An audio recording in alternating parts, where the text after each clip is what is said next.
हर योजना का नाम बदलने की जो सनक है ये समझ में नहीं आती है। तकलीफ क्या है? 100 दिन की गारंटी के बजाय हम 125 दिन की गारंटी दे रहे हैं। काम महात्मा गांधी जी मेरे परिवार के नहीं थे, लेकिन मेरे परिवार जैसे ही हैं और इस पूरे देश की यही भावना है सर। कांग्रेस तो यूपीए तो केवल मनरेगा लेके आई थी, लेकिन 2,13,220 करोड़ रुपया यूपीए की सरकार ने मनरेगा पर खर्च किए थे। आदरणीय अध्यक्ष महोदय जी, मैं नियम 72(1) के तहत इस विधेयक को पुनर्स्थापित करने पर अपनी सख्त आपत्ति दर्ज करना चाहती हूँ। महात्मा गांधी ग्रामीण रोजगार गारंटी कानून पिछले 20 सालों से ग्रामीण भारत को रोजगार देने में और ग्रामीण अर्थव्यवस्था को मजबूत बनाने में सक्षम रहा है। ये एक इतना क्रांतिकारी कानून है कि जब इसको बनाया गया तो सदन के सभी राजनीतिक दलों ने इससे पूरी सहमति दी। इसके द्वारा 100 दिन का रोजगार इस देश के गरीब से गरीब लोगों को मिलता है, हमारे गरीब से गरीब भाई बहनों को। हम सब जनप्रतिनिधि हैं महोदय, जब हम अपने अपने क्षेत्रों में जाते हैं, आप भी जानते हैं, दूर दूर से हमें दिख जाता है कि मनरेगा का कौन मजदूर है। सबसे गरीब होता है, चेहरे पे झुर्रियाँ होती हैं, हाथ मिलाए तो सर हाथ पत्थरों की तरह। हाँ सर, मैं कर रही हूँ, पहुँच रही हूँ, हाँ मुझे पहुँचने दीजिए। नहीं, 1 मिनट लूँगी, मुझे पहुँचने दीजिए। सर उनके हाथ पत्थरों की तरह कठोर होते हैं क्योंकि इतनी मजदूरी करते हैं। तो सर मेरा जो इस बिल पर ऑब्जेक्शन है, सर ये जो कानून है इसके तहत हमारे गरीब भाई बहनों को जो रोजगार की कानूनी गारंटी मिलती है, जो अधिकार मिलता है, वह इस योजना में मांग के आधार पर संचालित होता है। मतलब जहां जहां रोजगार की मांग है वहां इस योजना द्वारा 100 दिनों का रोजगार अनिवार्य है, देना अनिवार्य है। इसके साथ साथ केंद्र से इसके लिए जो पूंजी जाती है वो भी मांग पर आधारित होती है। यानी कि इस योजना के लिए जितने पैसे जहां भेजने हैं, कितने भेजने हैं, वह जमीनी परिस्थितियों पर आधारित होता है और मांग के आधार पर निर्धारित होता है। सर इस विधेयक की अनुसूची 1 में उपनियम 4(1) और 4(2) द्वारा केंद्र को इजाजत दी गई है कि वे पहले से ही निर्धारित कर लें कि कितनी पूंजी कहां भेजी जाएगी। इससे संविधान के 73वें संविधान संशोधन को नजरअंदाज किया जा रहा है। सर महोदय, इसके जरिए ग्राम सभाओं को इस योजना की मांग की जमीनी परिस्थितियों के आधार पर तय करने का पूरा अधिकार दिया जाता था। आज वो अधिकार कमजोर किया जा रहा है। सर आखिर बात है, एक मिनट, जब आप इस पे पूरी डिटेल चर्चा हो तो आप डिटेल बोलना। इस पे आपकी पार्टी शुरुआत है सर, अभी शुरुआत है।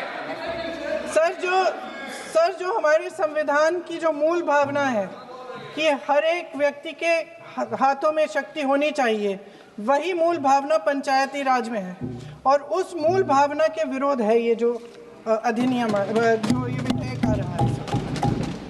सर इस विधेयक के जो प्रबंधन है जिससे रोजगार का जो अधिकार है, कानूनी अधिकार है, वो कमजोर हो रहा है, वो हमारे संविधान के विपरीत है। सर ये हमारे इसी सदन ने ये कानून बनाया और इसी सदन ने ये अधिकार जनता को दिया है।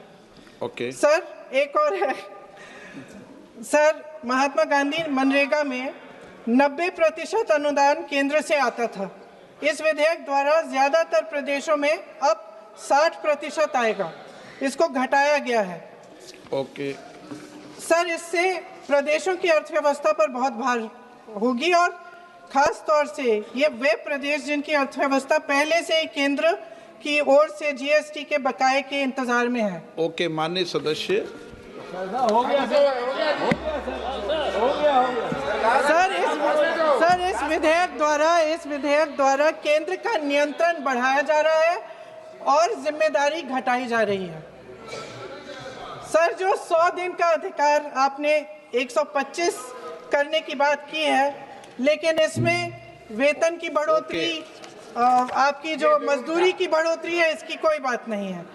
माननीय सदस्यों, सर, ये सही बात है कि अभी तक जो बकाया है वो ही पूरा नहीं हुआ है। माननीय सदस्य गणों, मैं आपसे सर, आग्रह आखिरी बात ये है सर कि हर योजना का नाम बदलने की जो सनक है, ये समझ में नहीं आती है।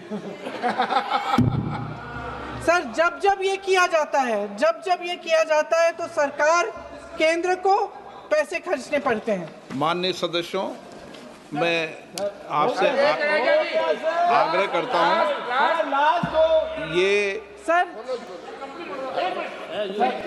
आप पोस्टर रख दे नीचे। मैं ये रख दूं? नहीं, आप पीछे वाले माननीय सदस्य,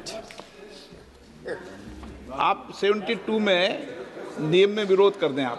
ठीक। सर, आखिरी पॉइंट है कि बिना चर्चा के, बिना इस सदन की सलाह लिए इस तरह से जल्दी में विधेयक को पास नहीं होना चाहिए। सर, ये विधेयक वापस लिया जाना चाहिए। इसके बदले में सरकार को एक नया विधेयक पेश करना चाहिए। खत्म करूं? महात्मा गांधी जी मेरे परिवार के नहीं थे, लेकिन मेरे परिवार जैसे ही हैं, और इस पूरे देश की यही भावना है सर। सर, इस पूरे देश की यही भावना है। माननीय सर, आखिरी बात यह है कि गहन जांच पड़ताल और व्यापक चर्चा के लिए इसे कम से कम स्थायी समिति के पास भेजा जाना चाहिए, और कोई विधायक किसी की निजी महत्वाकांक्षा, सनक और पूर्वाग्रहों के आधार पर न तो पेश होना चाहिए और न ही पास होना चाहिए। धन्यवाद। माननीय अध्यक्ष जी, महात्मा गांधी हमारे दिलों में बसते हैं, और माननीय अध्यक्ष जी, महात्मा गांधी जी का, पंडित दीनदयाल जी का ये संकल्प था ये देखो कि जो सबसे पीछे है, जो सबसे नीचे है, उनका कल्याण सबसे पहले किया जाए। और हम केवल महात्मा गांधी जी को मानते नहीं है, हम महात्मा गांधी जी की भी मानते हैं, और उन्हीं के विचारों पर आधारित, पंडित दीनदयाल उपाध्याय जी के विचारों पर आधारित गरीब कल्याण की कई योजनाएं ये सरकार मोदी जी के नेतृत्व में चला रही है।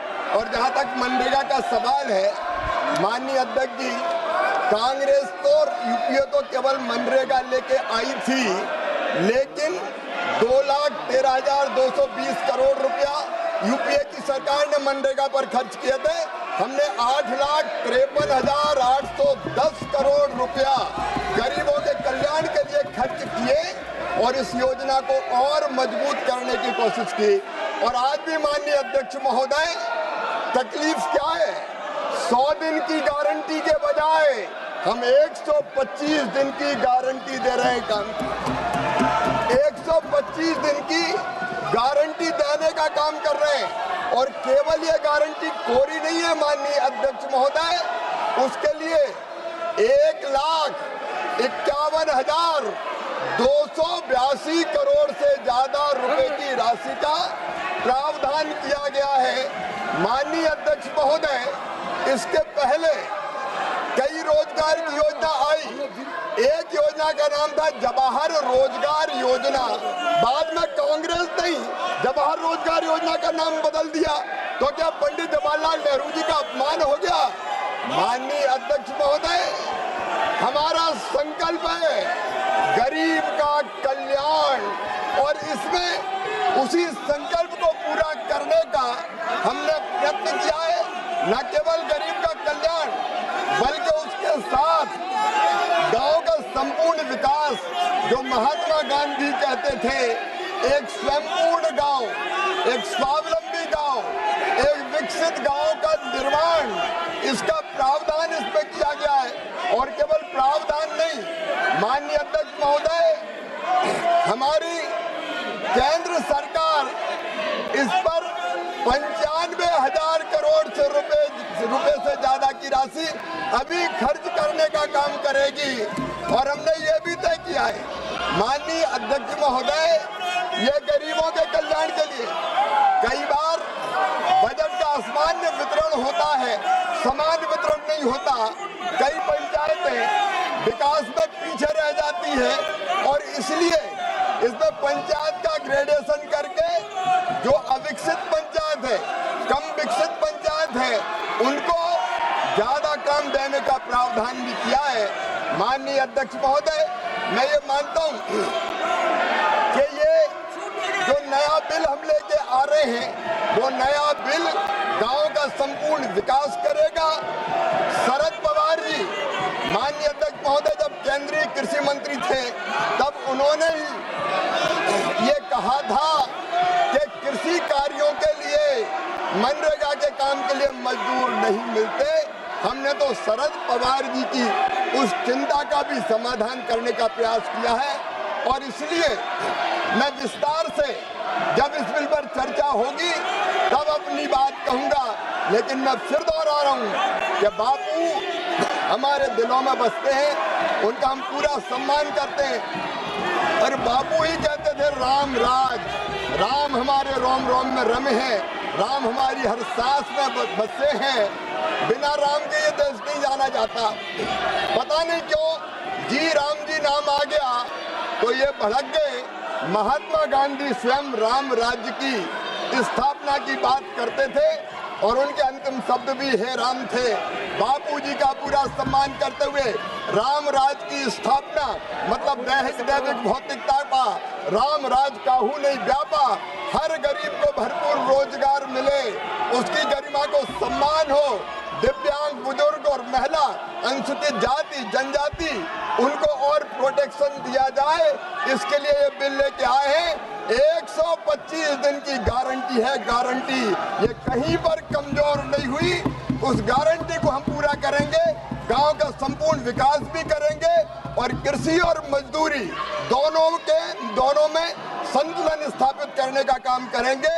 इसलिए माननीय अध्यक्ष महोदय, ये पूरा बिल महात्मा गांधी जी की भावनाओं के अनुरूप है, राम राज की स्थापना के लिए है। बहुत बहुत धन्यवाद।